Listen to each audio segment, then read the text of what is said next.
Hello, this is Patrick O'Shaughnessy, and this is the 19th module in the series Statistical Methods for Analyzing Data Obtained in the Lab or Field.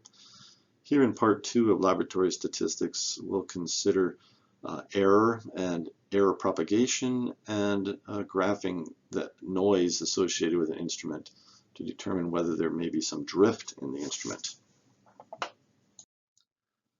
So I'd like to begin by referring to this concept of error propagation. So in certain situations, you are making multiple measurements, and the measurements themselves have some inherent error associated with them.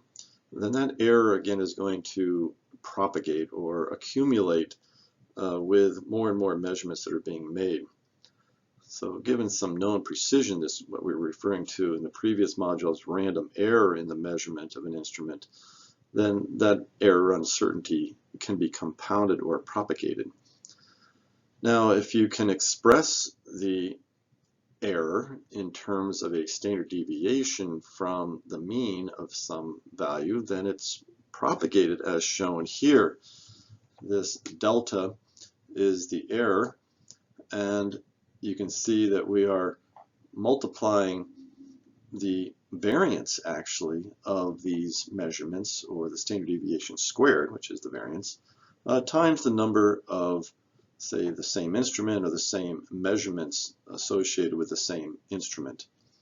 And then you take the square root of that to get this value in the error back into the units of interest rather than their square. Now, if you have two different instruments, each with their own error, then the combined error is simply the addition of the variances associated with each instrument, and then you take the square root of that. So it's the summation of the variances is the point here in terms of error propagation, not the summation of the standard deviations, as we'll see in the next slide. So, for example, a very simple one where the measurement device is some sort of ability to measure. Say it's your tape measure, and you're using it to measure a doorway, as shown here. And you want to ultimately deduce one length, knowing other lengths that you have actually measured. And again, so these measurements and the error associated with them will propagate and will give you some level of uncertainty in this case, the third distance. So we measure the door height and it's 2 meters, but as shown here, the precision in terms of standard deviation is 0.03 meters. So we've already got some error associated with the door height. Then we measure up to the door knob, step 2 here, and we note that it's 0.88 plus 0.03 meters if we include this error associated with it. Now we want to use math to determine this length from the top of the door down to the doorknob. So we just simply subtract 2 minus 0.88 and get 1.12 meters. But what is the uncertainty in that calculation? Okay, so we go through the equations we just saw, where in this case this delta length is the summation of the variances, in this case 2 of them, 0.03 squared plus 0.03 squared. Take the square root of that, you get 0.05 meters. And so we have a length of distance 3 there of 1.12 meters, but with an uncertainty of 0.05 meters. So that's, again, a very simple expression for what we would use to determine the propagation of error, which comes up especially in the engineering sciences, where precise measurements may have to be made, and this amount of error needs to be noted. Now here is a slide on the root mean squared error. This is another method that's out there in the world of science that can help us to understand differences between instruments perhaps, or a model versus a reality. So it is a measure of accuracy / bias, right? The two are interchangeable, by calculating the average error between a measurement and some sort of standard known quantity. So in order to get the root mean squared error, we just have to go through the mathematics, first by computing the sum of the squared error, as it's called, the SSE, which is taking the difference of the measurement value, m sub I, minus the standard value, whatever it happens to be, and squaring it, summing them all up. Then the next step would be to compute the average of those sums of squares of the error by simply dividing through by the total sample size. And then finally taking the square root of the MSE to ultimately get to the root mean squared error, which now again has units of the measured quantity, whatever it happens to be, meters or time or whatever.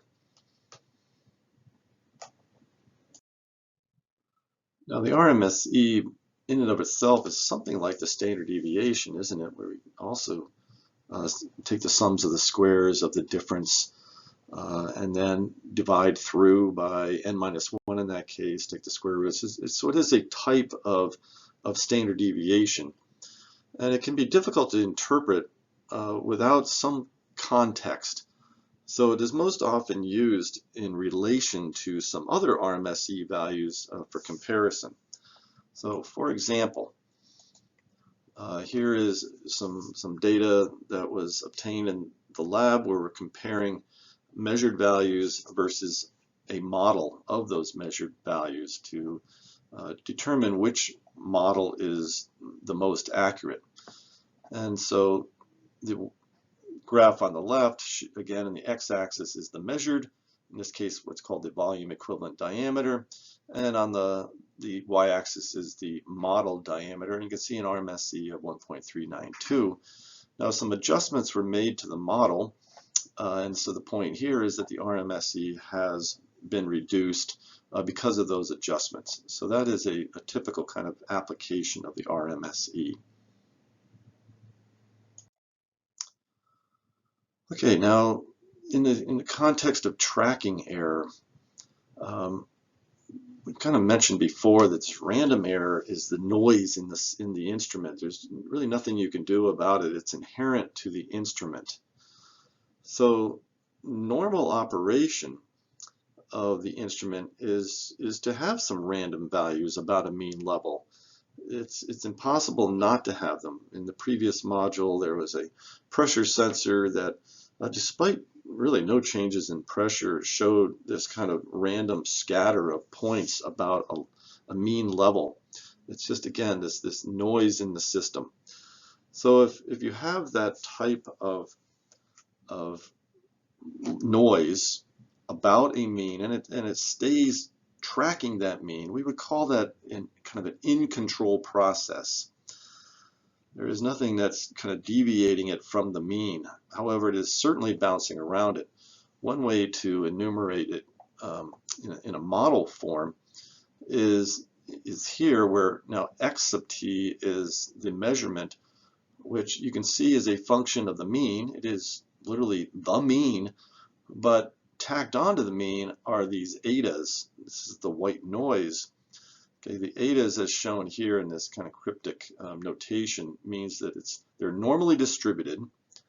They have a mean of 0, so they don't add to the level of the measurement, but they have some sort of a standard deviation. So they are added on to a mean level, as you can see, and this eta t then incorporates this random scatter. And we've seen this in the linear regression module as well. So again, now we have this kind of scenario where, well, if the measurements fluctuate randomly anyway, how do you know whether there has been a shift in their overall mean level? And by this we mean that the instrument now that you're using is drifting off of its 0 level, for example, or it's starting to get worn out in one way or another because of age, whatever the scenario may be, that's causing it to drift when you have this random component to it on top of that. So one way to visualize it is the use of what's called a control chart, and this is a whole nother science in itself that gets into what's called stochastic process control and quality control charting that's used in manufacturing and other things, but it can be used in the lab as well. To develop what's called a control chart to can track the measurements over time, you can visualize them and you can discern actually statistically whether or not your instrument is starting to drift beyond the expectation of this white noise. So one way to do that is to develop limits around the mean of plus or minus 3 standard deviations of a typical set of values. And recall that the plus or minus 3 standard deviations delineates an area under the normal curve, right? And it's pretty far out there. Plus or minus 3 standard deviations, as shown here, means that 99.74% of the area under the curve is between those 2 points. So if a value falls outside of plus or minus 3, the probability of it being yet still a part of this population is getting to be very, very remote, right?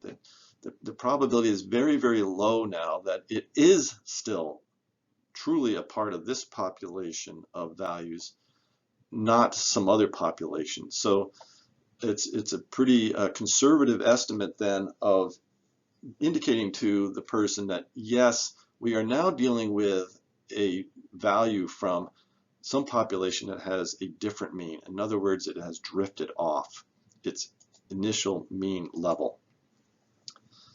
Okay, so if the point falls outside of the interval, it is highly likely that it is a point that belongs to a population with a different mean. The process has shifted. This is the basic underpinnings of control charts, and is used to, again, in manufacturing, determine that the diameter of some pipe is now different than it used to be historically over time. There's something wrong with the manufacturing process. We need to correct it, right? It is out of control.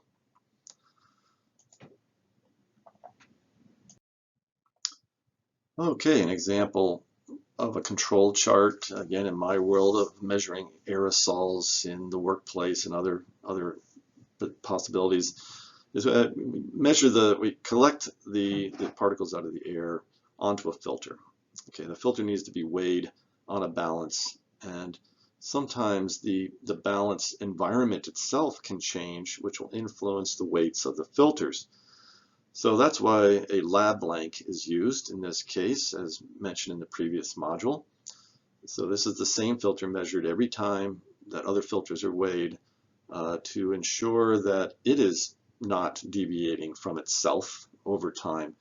And that may happen because filters are known to absorb water vapor, so therefore their weights may change due to changes in the relative humidity of the room in which the balance is contained.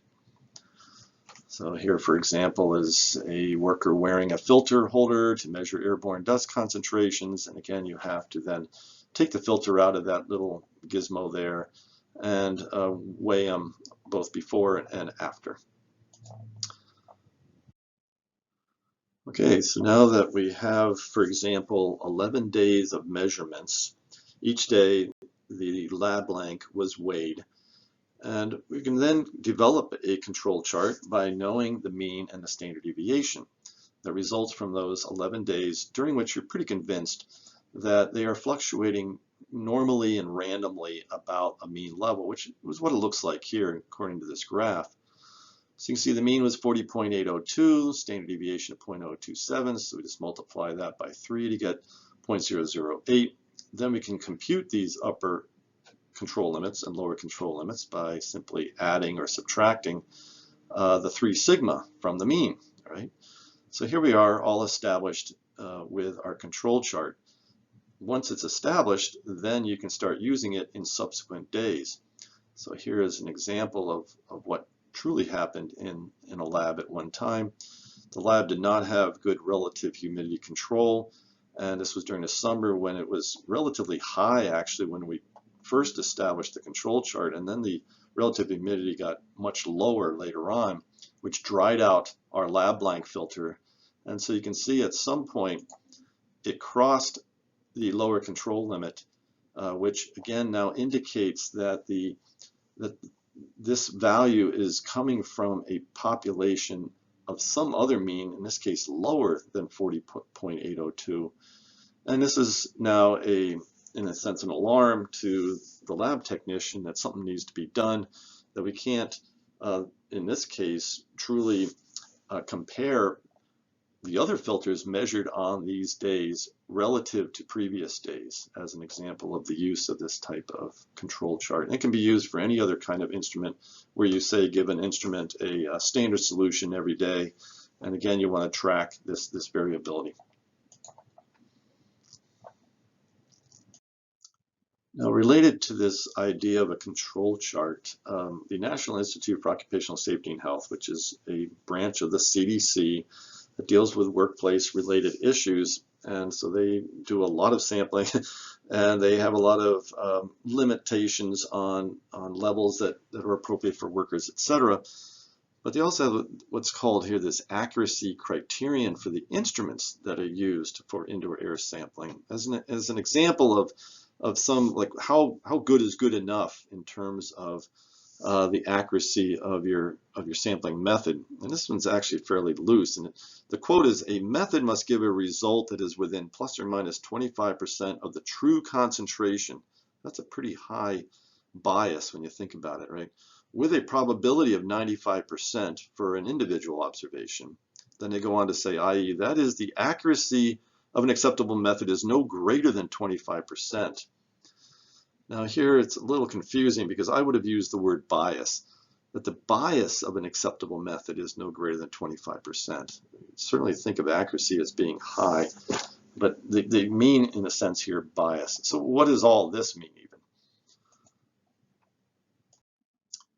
So here, for example, is a plot of accuracy / bias with 95% confidence intervals compared to this 25% accuracy criterion. So you can see some are below it, some straddle it, called inconclusive, and some are above it, we would reject. So for example, let's say the mean measurement we get is 30. The true value is 25 according to our standard. So the bias equal to the accuracy is 30 minus 25 divided by 30 times 100, which is 16.7%. Okay, so that establishes the point. Then we would apply statistics to determine a 95% confidence interval about accuracy. You can see previous modules on that. And say it's plus or minus 6.2%. So 16.7 plus 6.2 is 22.9%. So that is below 25%, and therefore we would consider this to be acceptable. So that's actually the numbers associated with the point over here. So even with a 95% confidence interval, and that's what you're saying, is below the 25%. So this is a method to be used perhaps in your own lab for, again, establishing some criterion for the minimum amount of accuracy or the maximum amount of bias that your instrument should have.